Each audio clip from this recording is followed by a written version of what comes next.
नाइसिलो group of industries की R&D lab में आप सभी का बहुत बहुत स्वागत है। और ब्रीफली मैं आप सबको थोड़ा सा एक्सप्लेन करूँगा कि कैसे ऑयल बनाते हैं और कौन कौन से प्रोसेस के थ्रू ये पास आउट होता है और कौन कौन से इक्विपमेंट हमारे पास हैं जिसके थ्रू हम ऑयल को चेक करते हैं। तो सबसे पहले हम स्टार्ट करते हैं। ये पैडी होती है सर, जो मैं खेतों के धान जिसको बोलते हैं, धान मिलता है हमें खेतों से, तो उसको सेलर में भेजा जाता है। तो उसको एक्सट्रैक्ट करके क्या कहते हैं, उसको उसका छिलका उतार दे देता है। छिलका जो होता है ऐसा हस्क उतर जाता है, तो ऐसा एक चावल निकला। तो इस पर एक लेयर होती है जिस दैट इज़ कॉल्ड ब्रैन। जो पाउडर सा होता है उसको हम राइस ब्रैन बोलते हैं। तो एक ऐसा पाउडर होता है जो आप देख रहे हैं, ऐसा चावल निकल आता है जो इसके ब्रान उतरने के बाद। तो ये ब्रान हमारे पास आ गया। अब जो ऑयल है वो इस ब्रान में है। 10 to 20% से लेकर 25% तक या 28% तक भी तेल हो सकता है। It's depend on rice bran. तो इसको हम एक्सट्रैक्ट करने के लिए क्या करते हैं कि इसको थोड़ा सा मॉक्चर लगाते हैं सॉल्वेंट पे ले जाकर। मॉक्चर लगाने के बाद उस पैलेट्स बना लेते हैं, उसकी सेमियंस की बना लेते हैं, लाइक दिस पैलेट्स। अब इस पर हम क्या करते हैं कि इसको थोड़ा सा सॉल्वेंट स्प्रे करते हैं इसके ऊपर, कन्वेयर के थ्रू लेके जाते हैं सॉल्वेंट में। तो उसके जो कुछ चैम्बर्स होते हैं, 9 to 10 चैम्बर्स होते हैं, उसमें हम सॉल्वेंट स्प्रे करते हैं। तो क्या सॉल्वेंट जब स्प्रे करते हैं तो उससे एक्सट्रैक्ट होकर जो ऑयल है हमारा वो नीचे चला जाता है। इसको माइसिला बोलते हैं। सॉल्वेंट कौन सा? सॉल्वेंट हम हेक्सेन यूज़ करते हैं। हेक्सेन यूज़ करते हैं, food grade hexane. After that जब वो माइसिला बन जाता है तो हम जो कन्वेयर का थ्रू है ये वाला आगे चला जाता है, जिसको हम DOC बोलते हैं, डी ऑयल केक, जो हमारे कैटल फीड में यूज़ होता है। जो जानवर की वो खुराक होती है ना, हमारे जो पशु होते हैं खाने के लिए, गाय भैंस वगैरह, तो उनके लिए खल तो खल जो है वो बन जाती है इसकी।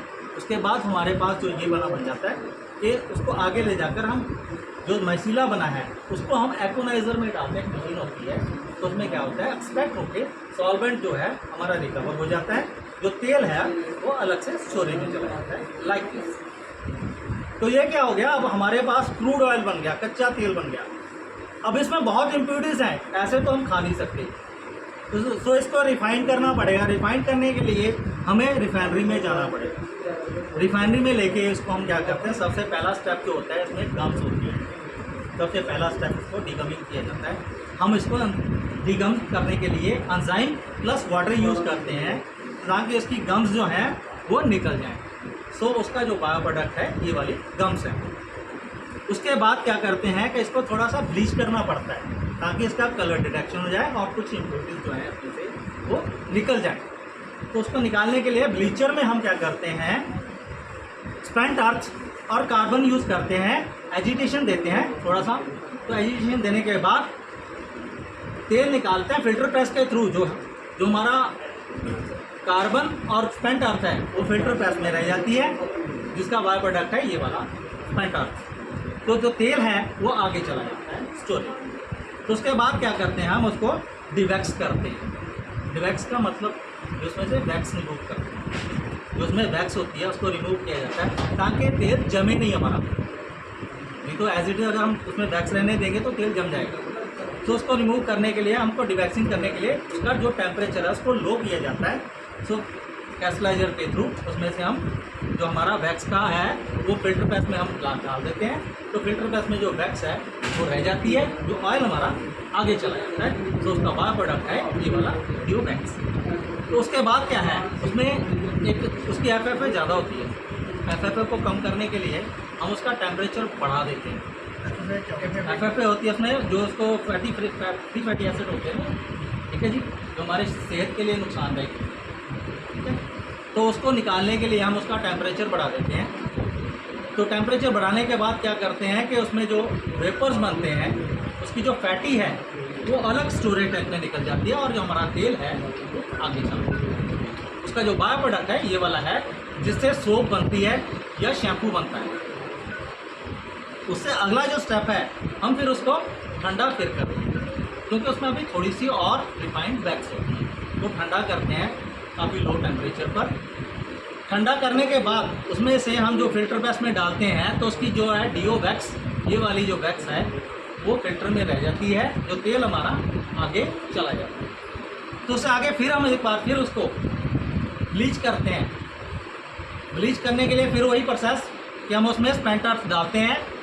स्पेंटर डालने के बाद जो फिल्टर करते हैं तो तेल आगे चला जाता है, तो उसके बाद ये स्पेंटर हमारे पास निकल आती है। तो यहाँ पे उसको थोड़ा सा टेम्परेचर बढ़ाना पड़ता है आगे ले जाकर, ताकि उसमें से थोड़ी सी फैटी और रह जाती है जो हमने पहले स्टेप में की थी, ये वाली फैटी रिमूव करने के लिए। तो उसको निकालने के लिए हम इसका टेम्परेचर और बढ़ा देते हैं। थोड़ा सा टेम्परेचर बढ़ाने के बाद उसकी जो थोड़ी सी एफ में ज़्यादा थी वो निकलेगी फैटी के थ्रू। तो फैटी क्या होती है, फैटी निकल जाती है उसमें से, वाइप आउट होकर आगे जो है हमारा तेल आगे पहुँच जाता है। तो अब ये हमारे पास फाइनल प्रोडक्ट बन गया, that is called refined rice bran oil, जिसको हम physically refined rice bran oil बोलते हैं। तो it is ready for use, इसको हम खाने के लिए अब इस्तेमाल कर सकते हैं। बट यहाँ पे आके हमारा खत्म नहीं हो जाता है। हम सोचते हैं कि हमने इतना बर्दाश्त यहाँ जो ब्लीच किए फिर यहाँ ब्लीच किए, दोनों ब्लीचिंग पाउडर का केमिकल कंपोजिशन सेम रहेगा।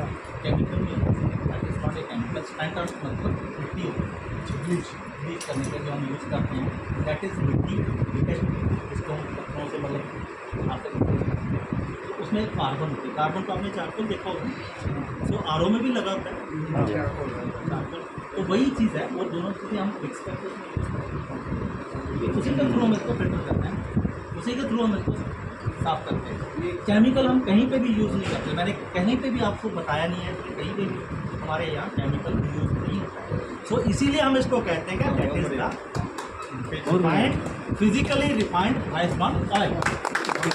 और इसके जो जन्मदाता हैं डॉक्टर AR शर्मा है, पहले यह खाने के लायक नहीं था बिल्कुल।